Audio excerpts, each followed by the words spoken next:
And they found after birth, the infants of depressed mothers had higher norepinephrine and cortisol compared to the infants of non-depressed mothers. And this translated into sleep problems, more sleep disturbances, and less time in deep sleep compared to infants of non-depressed mothers. Honestly, physiologically, that makes total sense, because what you're having is an exposure to stress hormones, which actually leads to, say, a chronic hyperarousal.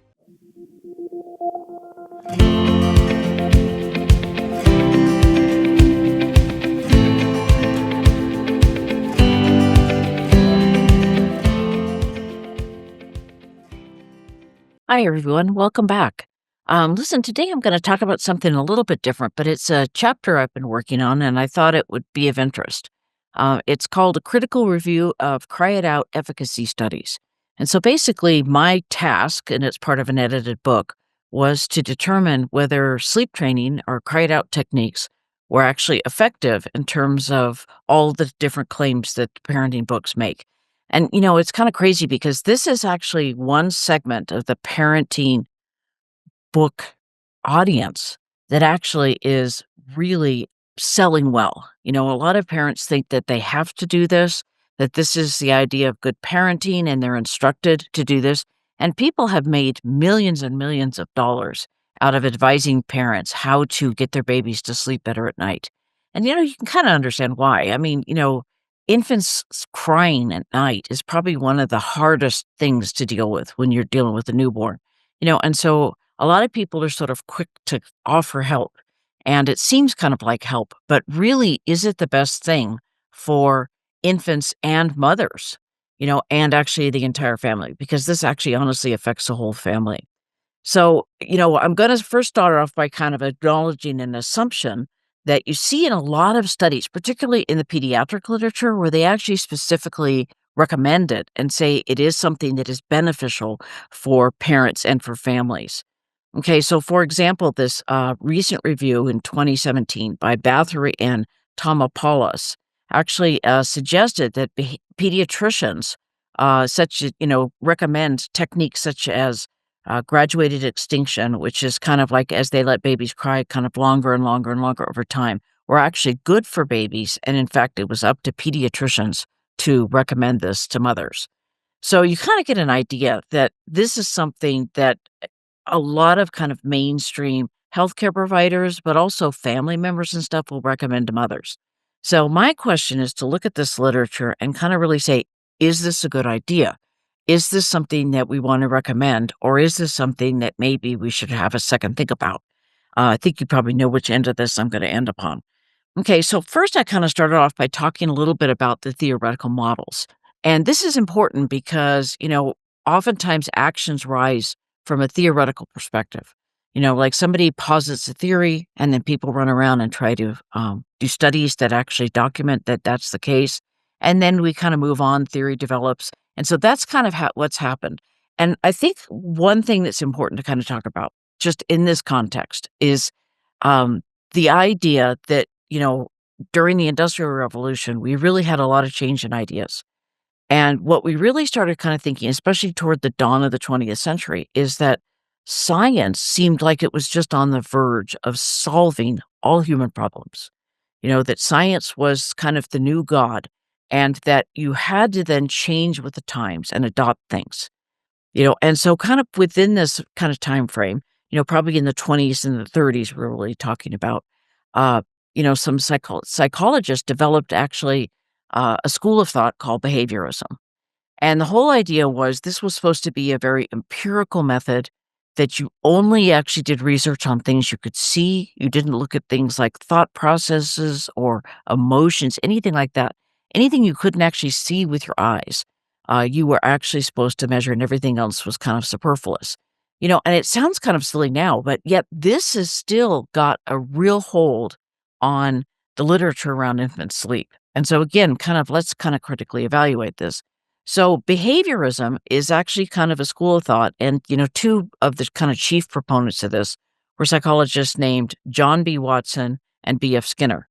Both actually took turns as I'm embarrassed to say, president of the American Psychological Association.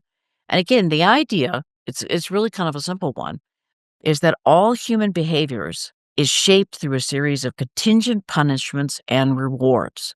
And so, if you want to stop a behavior, and in their language, extinguish a behavior, what you need to do is either ignore it, not respond to it, or punishment. The idea is that if you respond when, say, an infant cries, you're actually reinforcing it and then you're increasing the likelihood that it will continue. And so that's really the basic premise of sleep training. Okay, so it basically, again, had its roots in that industrial revolution, and this idea that science was going to replace all our old ways of thinking. So then pretty soon they started thinking about that, about parenting, that this was something that was going to actually affect parenting. And in fact, you should learn to raise your infant in a scientific way. And this idea that if you wanted productive human beings, you shaped their punishments through punishments and rewards. And sentimentality, emotion, things like love actually lead to a spoiled child. Therefore, parents were instructed not to pick up, hold, or be emotional with their infants. And everything about this whole sort of regimen was based on a strict schedule, including feeding. In fact, John Watson even actually speculated whether mothers would even the best persons to care for infants because they didn't have a scientific background.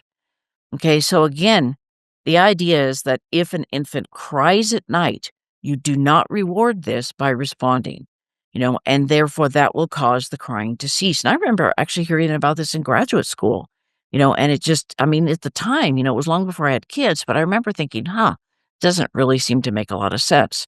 But people considered this to be the really scientific response. Now, what's kind of interesting is the granddaughter of John B. Watson is the actress Mariette Hartley. And she ended up writing a book about her family, and what it was like, sort of across the generations to be raised in a family without love. And the family had all kinds of mental health problems, substance use problems. I mean, it was a mess. So honestly, as a child rearing technique, I don't think I'd recommend this. But the way that oftentimes it gets framed, especially around sleep training, is that it's not only necessary, but it's actually good for babies. Okay, so we're going to actually let's put that on hold for a minute and then we'll start kind of evaluating the other claims. But let's take a look at two other theoretical perspectives that really we started seeing kind of in the mid 50s, that post World War II time. The first one that was a huge pushback was attachment theory. And of course, probably most of you are familiar with that, but researchers such as John Bowlby and Renee Spitz, especially working in orphanages post World War II, found that infants could be fed and cared for and have all the material things that they needed. And yet, without an attachment, they actually seemed to die. And these infants were dying in these orphanages. And so they actually, that caused him, particularly John Bowlby, to formate an entire theory around that. And attachment theory has been unbelievably influential. And it was the counter to behaviorism, because the behaviorist, of course, mocked him. And it's like, oh, you're looking at all these mawkish emotional stuff. Doesn't make any difference. Well, he found it's, not only relevant, but it's absolutely key. Okay. And so Mary Ainsworth, who was his American counterpart, and she was the one who developed the measures to test attachment, were kind of the major pushback. And she said, or they said together, that to get a secure attachment, which is the real thing that you want to kind of move toward, that what you wanted to do is actually have two things. You wanted to have either the mother or the caregiver, whoever it was, the primary attachment figure, needs to be near and needs to be responsive. And they wrote this, Ainsworth and Bowlby wrote this in the last article that they wrote together before they both passed away in 1991. So this was in the American Psychologist. Okay, so the parent needs to basically be near and answer when the infant calls. So it's a complete, refutation of behaviorist theory. Now, another group of researchers actually kind of came along and said, and this one kind of a lot of times goes with attachment theory, but it's the idea that there might be a reason why infants sleep the way they do, and they based their idea on evolution and really the idea of what kind of things are kind of pre-wired to help infants survive. Okay, and so the idea then is that adaptive behaviors further survival, but non-adaptive behaviors do not. And so that infant cries, rather than being something that's a nuisance to try to get rid of, are really, if we think about it, the only way the infants can signal for help. And then to help infants survive, you have to answer the cries. It's really not optional.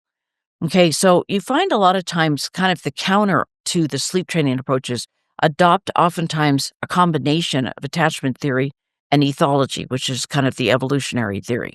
This idea that attachment, is important, but also infants behave in a way and infant sleep is designed a way that it needs to be to help them survive. So again, when we're talking about, quote, sleep training, what we really are actually honestly talking about is cry training. What we want to do is help infants not cry at night. Okay, so that a lot of times is the goal. Okay, so again, although infant sleep training says it will address infant sleep, it actually focuses on crying. Because actually, honestly, nobody's really particularly worrying when an infant is awake at night but not crying. So really, it's not a matter of sleep, whatever people say. It's a matter of how long do they cry and how they do it. And one of the big concerns, and this is kind of crazy, is that infants are manipulating their parents when they cry. Okay, so to manipulate somebody, let's kind of just think about this like a developmental psychologist. To manipulate somebody, you have to form what's called a metacognition, that you're thinking about your thinking. Okay, now that kind of sounds very sort of techic and academic, but it really is kind of an important thing. The ability to do that, the earliest it seems to come in is about 20 months. So to say that infants are manipulating, they don't have the requisite cognitive ability to do it. They can't do it. So it's just absurd. So this idea that they're manipulating, no. And the idea that it's spoiling the children, it's amazing how common that kind of belief is. Okay, so what was interesting is a researcher named Wolk in 2017 actually said that infant crying is related to a broad number of factors, including biological immaturity. Yes, definitely. Human infants are the most immature of all mammal, newborns, neurodevelopment dysregulation, and parental sensitivity and environmental stressors. Okay, and that excessive crying is associated with maternal depression. It is anxiety and parental exhaustion, but it also can possibly disrupt attachment and increase the risk of abuse. Okay, so these are obviously concerns that we've got to think about. But they also noted that excessive crying may be an early marker of vulnerability that can disrupt development. So again, it's kind of a signal. And the reason I actually mentioned this particular researcher is they are going to show up again in some sleep training studies. Yet in this one, they seem to have a much more holistic approach. And so actually what they recommend is early identification, caregiver support, and relational approaches to mitigate risk. Okay, that's a completely different kind of recommendation than sleep training. Okay, so let's step back and let's take a look at this sleep/cry training. What are the purported benefits? I mean, people write whole books on this. People make a lot of money on this. And parents think, particularly kind of white middle class educated parents think that this is necessary. Okay, so let's take a look at these claims. We can go through kind of one by one. Okay, so one of the things that they promise for infants is they will have less fragmented and better sleep patterns throughout their life. Okay, this assumes that good infant sleep, and I'm putting that in quotes, should be like the sleep of adults. You should have these long, uninterrupted stretches. Now, they keep saying that for adults, but a lot of times a normal sleep pattern for many adults is also to wake at night. It doesn't necessarily mean that there's something wrong. Okay, but this idea that infants, especially from the get go, are supposed to be able to just sleep these long uninterrupted stretches is honestly illusory. It really kind of doesn't happen. Okay, and so then that means less crying at night, and that means better mental health for mothers. Okay, so let's take a look at a couple of these studies. Let's start out with, does this reduce infant crying? Okay, so a review actually of 40 different studies, including 21 randomized trials, looked at graduated extinction. That's a program where you let the babies cry longer and longer and longer at kind of each interval until they eventually stop doing it. Okay, but they said consistently improved sleep outcomes including lowering night wakings and increasing total sleep time. But they said, that the data on the long-term follow-up were limited. And again, that's a problem. Okay, so let's take another look at behavioral sleep interventions. Okay, so this is another review, and they included graduated extinction, controlled crying, but they mainly addressed nighttime crying. They acknowledged this really wasn't sleep. But one of the things that they said is that they said that a lack of long-term data demonstrating that these methods did not harm attachment or vulnerable infants, um, but highlighted possible ethical issues related to behavioral sleep interventions. And they also recommended moving away from rigid sleep training protocols toward a more flexible, responsive approaches that prioritize infant safety and security and increase parental attunement to their infant's needs.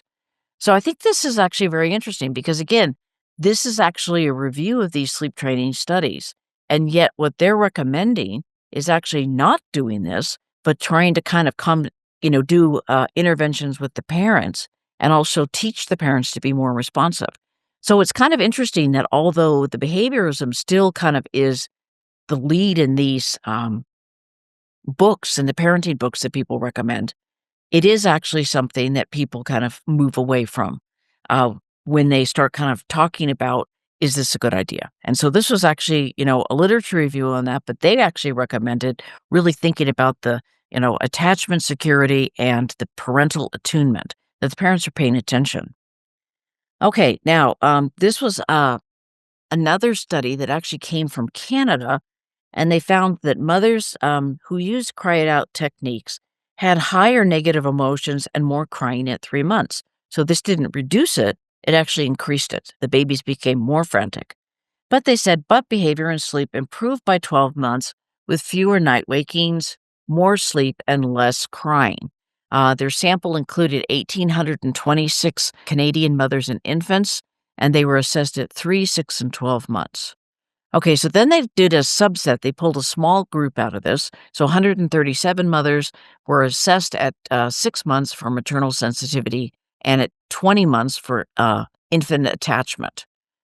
Okay, so they also found what was interesting is, first of all, a lot of people used cried out techniques to some degree or another. Okay, but they didn't actually control exactly what it was. They were just asking him, do you use these? And they said, by the time you get to 12 months, they said about 61% at 12 months were still using it. But see, here's the interesting thing. They didn't really define what this was. This was kind of mother's self-report of using cried out. So did they do it once? Did they do it every night? We don't know. We don't know. But they did find that mothers who used cry it out were also less likely to use physical soothing, such as cuddling, rocking, or bed sharing. Okay, but they found no significant difference in maternal sensitivity, with no significant difference in attachment. So in some ways, that's reassuring. But again, we don't know exactly what they did. But infants were more likely to have prolonged crying and cry more at bedtime if their mothers used cry it out in the first 3 months compared to those who used it later. So again, don't use it early. But we also found that cry it out used early led to more rather than less crying. Mothers developed their own cry it out interventions, and so we really can't interpret these findings. That's really kind of a problem. So they just asked them, do you use cry it out? But they didn't really specify, and they didn't really kind of do anything but actually ask mothers' kind of opinion about this. So we don't actually honestly know what they did. Okay, so remember we talked about Wolk's kind of literature review. Now we're going to come back to a study by Bilgin and Volk, which is in 2020. And they studied 178 first-time mothers and their infants at 3, 6, and 18 months, and their use of cry it out. And again, that they found that the occasional use of cry it out was normal, and in their opinion, didn't harm infants or attachment or emotional developments, but they said that parents were using it to, quote, support infant self-soothing. But here's the thing, they had the same problem. They didn't standardize it. They just asked what people are doing. So they could be doing anything from you shut the door and you don't come back until morning, or you let the baby cry for 5 minutes. So we can't honestly tell what they did. So that was one of the things. There was no standardization of this technique, but also there was no control group. So they say infants improved, but how do we know that's not just normal development? How do we know that this is by using these methods? We don't honestly know. So, a year later, Davis and Kramer wrote a critique of this article, and they actually, based it on ethological theory, where they thought that non responsiveness elevates infant cortisol levels.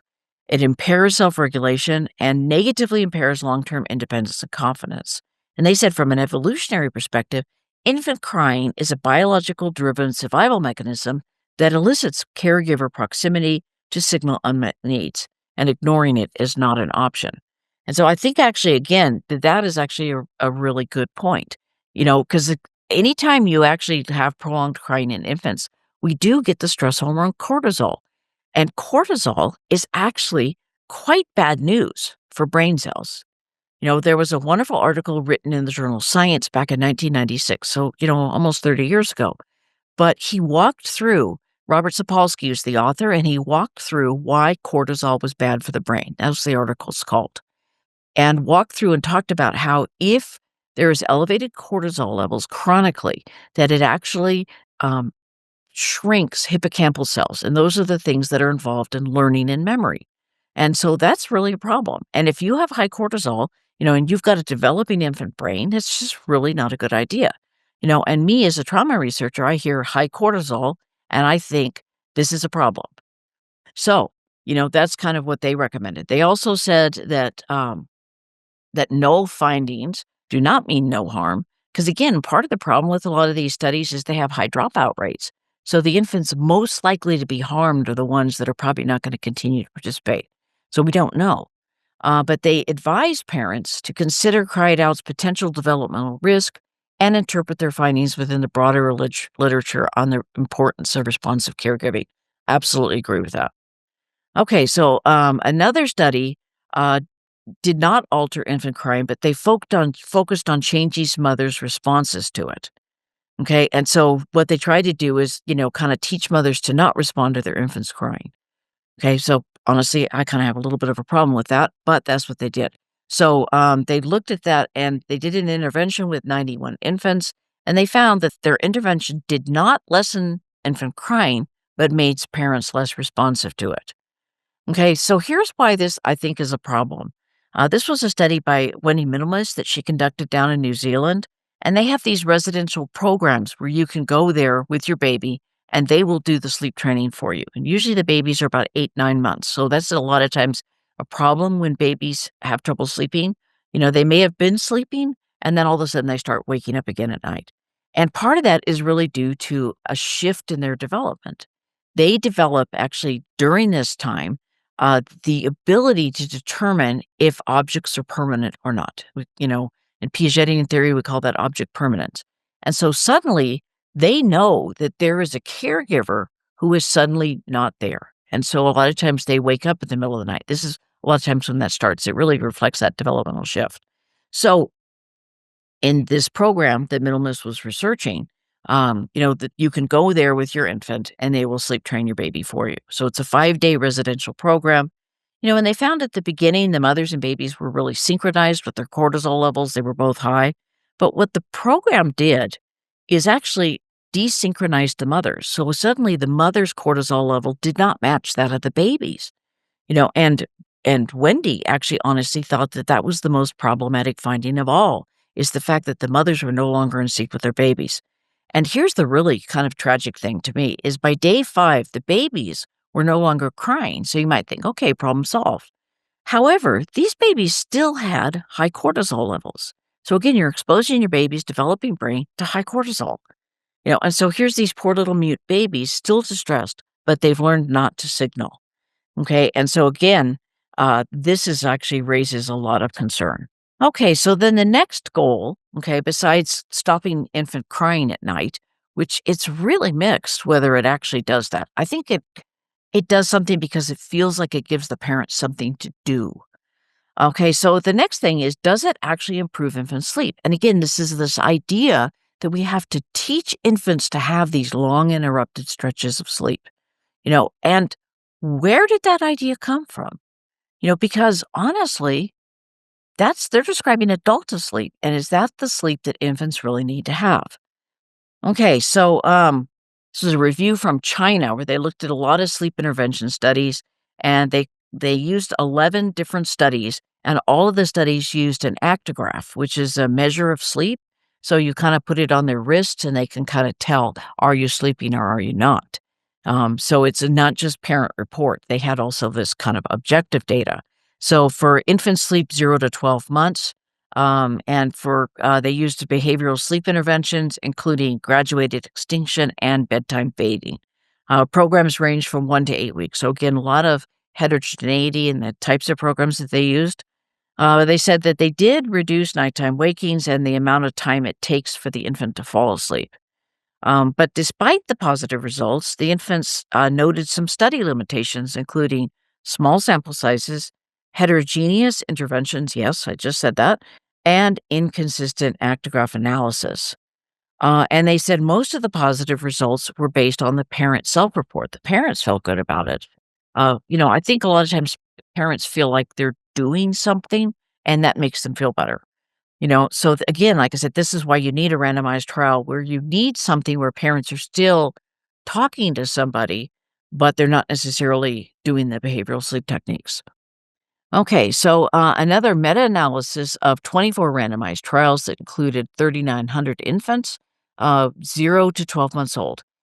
They found that the interventions included behavioral, including sleep training and bedtime routines, psychoeducational, and that's where they kind of educate the parents about what's normal sleep, and also combined approaches. And they did find that the behavioral techniques for infant sleep that combined with psychoeducational approaches led to better outcomes and better outcomes for mothers. See, that was one of the other things they looked at. And they found small to medium effects, which is actually good. I mean, those are good results. But the parent interventions actually seemed to be the thing that was really driving the success of these. Okay, so then that leads to the next issue, which is, does this lead to better mental health outcomes for mothers? Well, okay, so what would we expect to see? If you use sleep training, you're going to have less maternal depression, anxiety, post traumatic stress disorder, right? Okay. This was another study here as a narrative review, and it was maternal depression was associated with a higher prevalence of child sleep problems. Yes, true. Um, that is actually true. Because depression disrupts parental responsiveness at bedtime. Okay, so this is actually kind of leaning more toward what's happening on the parent end rather than trying to control the baby, and increases household stress, which negatively affects sleep. So they found actually the relationship between the mother's depression and the child's sleep problem to be bidirectional. In other words, maternal depression is related to poor infant sleep, and poor infant sleep increases the risk that mothers will become depressed. So there really is an interaction when you've got, babies maybe not sleepy, mothers get depressed, the mother's depression upsets the babies, and then they tend to sleep more poorly. And they also said that prenatal factors were also relevant. We're going to talk about that in just a minute. Okay, so kind of a mix there in terms of what they found. They found actually that it's kind of this two-way relationship, which again, thinking about all these behavioral techniques focus on what to do for the baby, what to do to the baby. And this is actually saying no, that the mother's interactions with their babies also sort of drive poor sleep. So this is something to kind of be thinking about in terms of how you're going to intervene. Okay, so another study was an Australian cohort study. So they had 483 firstborn infants from 2 to 24 weeks, and they had sleep diaries and parent reports. They said that cry and sleep problems explained a small but significant percentage of the variance of maternal depression. So it was about 2 to 5%. So that's not very big. In maternal depression, parenting stress, and child behavior problems. But they said that cry sleep problems only affected a relatively small percentage of mothers. And so by 13%, we're talking about 13% at 4 months, and only 6% reported persistent crying at 2 and 4 months. Okay, so again, we're not talking about all mothers, and yet these techniques are recommended for everybody. Okay, so another review of 17 randomized trials with 3,000 participants found that behavioral sleep interventions improved mother sleep time and quality. Were most effective in the first 6 months, so again, contradicting one of the earlier reviews. Sleep interventions, graduated extinction, bedtime routine, and responsive settling. So again, they're not straight just, sleep training. They're using a sleep training technique, but they're also using mother's routines and having routines. So again, it's kind of in the mother's care and responsive settling. And they said thought to improve maternal mood because they increased mother's sleep, wakings, and caregiver's burden.